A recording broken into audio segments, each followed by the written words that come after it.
We're killing them. We are killing them. And it's wholesale slaughter. It happens every day in every city around this whole country. You need to throw it in their face. You needed to be out there just saying, look, we have killed this many animals this month. What are you going to do about it?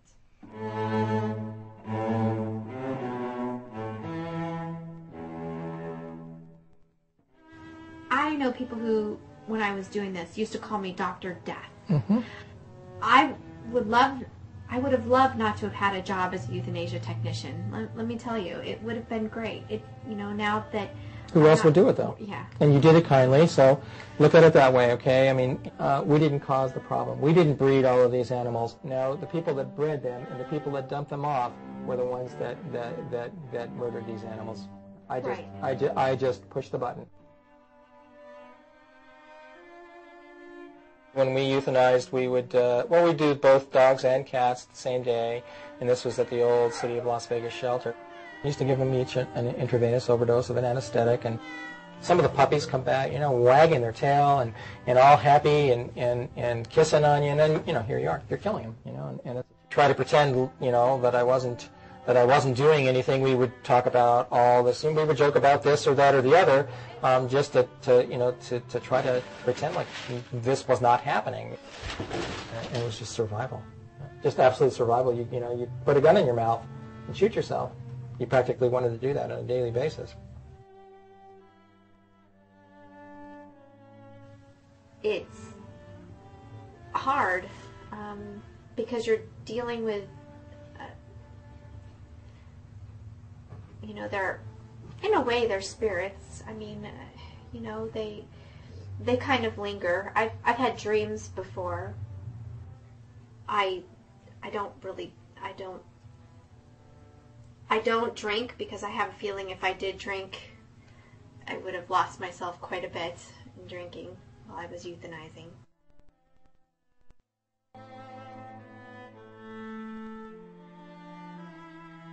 Sometimes I was the one who drew up the euthanasia list.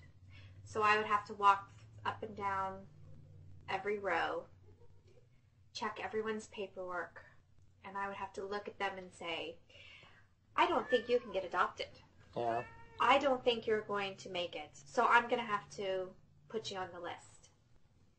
And I think that drawing up the list was probably a little bit harder than euthanasia because you're God. You are making that choice of who gets euthanized. And there's an old Johnny Cash song, and he says, in the song, there's a man coming around taking names, and he decides who to free and who to blame. And you all won't be treated the same when the man comes around.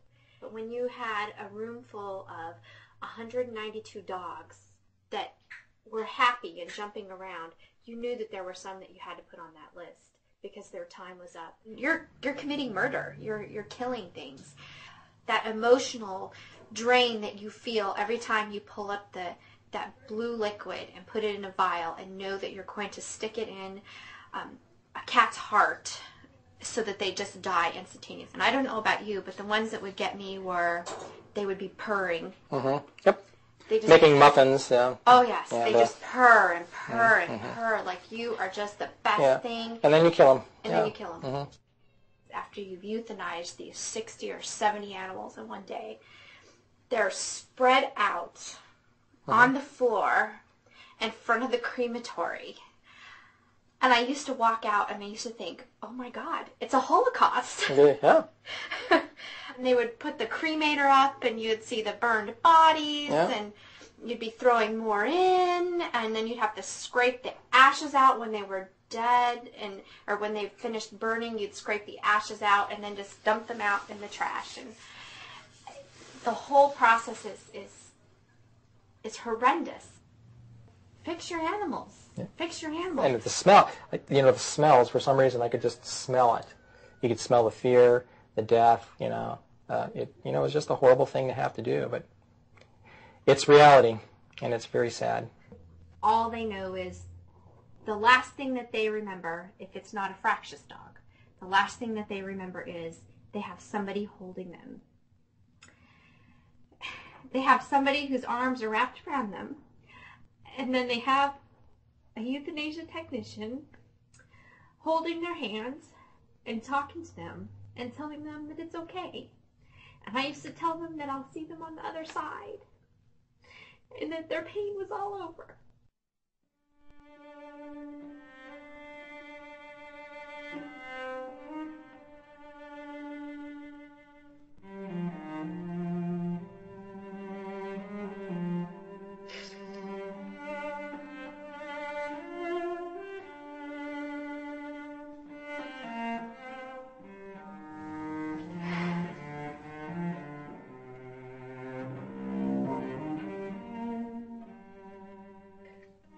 I used to tell them, every single one of them, I would pat them on the head and say, okay, well, go play in that field now. You're free.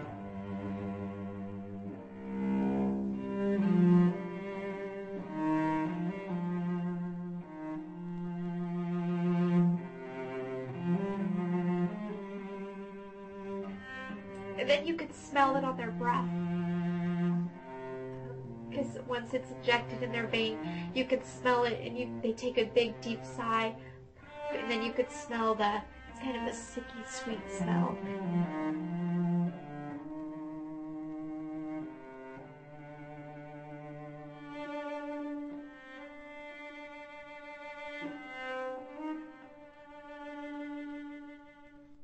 Then we lay them down on the floor.